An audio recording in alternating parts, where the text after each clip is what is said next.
We are back for another Christian review of regular books, and today we are discussing A Woman Is No Man, so let's get into it.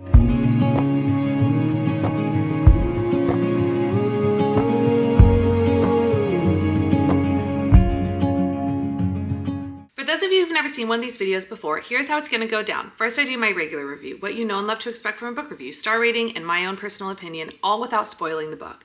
I then get into my Christian review, and that's where I go over the basic pieces of a book that may or may not have a fellow believer or, frankly, anyone wanting to read it. I give more caveats and any more information you may need about these reviews at the video that's pinned at the top of the playlist. Or you should be able to click here somewhere.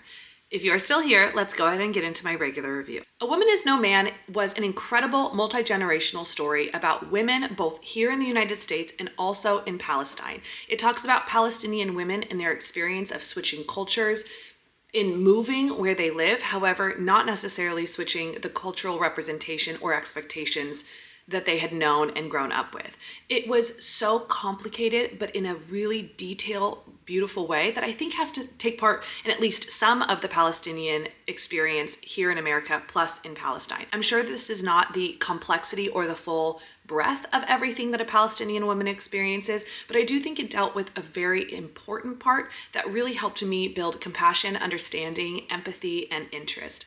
This book was incredibly well done and incredibly written, and I would definitely recommend you picking it up and checking out for yourself. A Woman Is No Man technically falls under a historical fiction. It takes place in the 1990s through 2008, so you're getting kind of a longer time frame and women in those different time frames. You're also having multiple perspectives, so you're getting it from multiple different women in different time frames, in different places, in different experiences, but all sharing the thread of being Palestinian. This book was so beautiful, and I rated it 5 stars. If you want to see more of my day-to-day reading journey, you can do so by following me on Goodreads. You can also find me on Instagram, TikTok, and I do have my own YouTube channel. All the links are down below in the description box.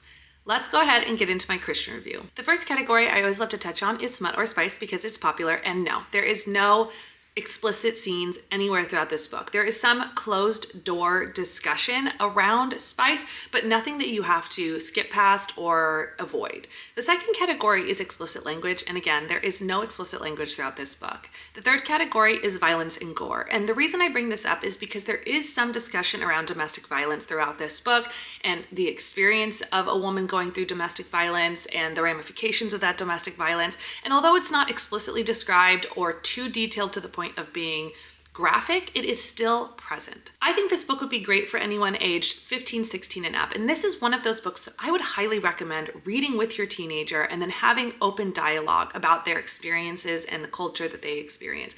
I think it could really help bridge a gap and open up a really important dialogue with your family. Before you go, please don't forget to like, subscribe, and hit the bell so you can stay up to date on all of these Christian reviews of regular books, plus me and my mom's podcast, The Journey We Share. It also helps us know that the content we're providing is content you want to keep seeing so that we can keep doing it over and over again. So please don't forget to like, subscribe, and hit the bell before you go, and maybe even comment. And I cannot wait until we see you on the next one.